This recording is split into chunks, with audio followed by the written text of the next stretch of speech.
Hello friends, একই সাথে দেখতেছেন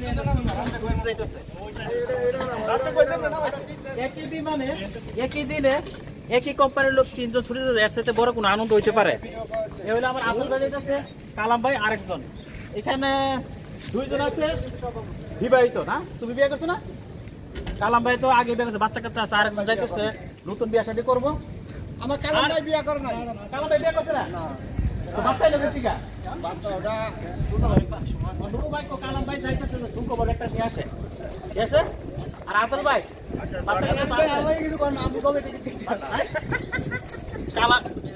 আব্দুল ভাইয়ের এখনো কোনো সুখবর আগে নাই, বর্তমানে যাইতেছে। সবাই দোয়া করবেন যাতে আব্দুল ভাই একটা সুখবর নিয়ে আসতে পারে, কারণ একজন প্রবাসীর জন্য কিন্তু এটাই সবচেয়ে সুখবর। দেশে যাওয়ার পর একটা উপরে একটা রহমত করে, এটা সবাই দোয়া করবেন। আর সামান তো দেখতে পাইতেছেন, আর সবচেয়ে বেশি সময় দেবেন পরিবারের, বন্ধু বান্ধব লয়ে কিন্তু ঘোরাঘুরি করেন না, দোকান পাড়ে গিয়ে। আব্দুল ভাই ঠিক আছে, পরিবারের সবচেয়ে বেশি সময় দিবেন, তাহলে আল্লাহ রহমত করবো। তো সবাই জন্য শুভকামনা রইল, দেশে যাও সহি সালামত গিয়ে পরিবারের কাছে পৌঁছো। ওকে, হ্যালো ফ্রেন্ডস, সবাই দোয়া করবেন, হ্যাঁ, পরিবারের কাছে সহি সালামত গিয়ে যেন পৌঁছতে পারে। সবাই ভালো থাকবেন।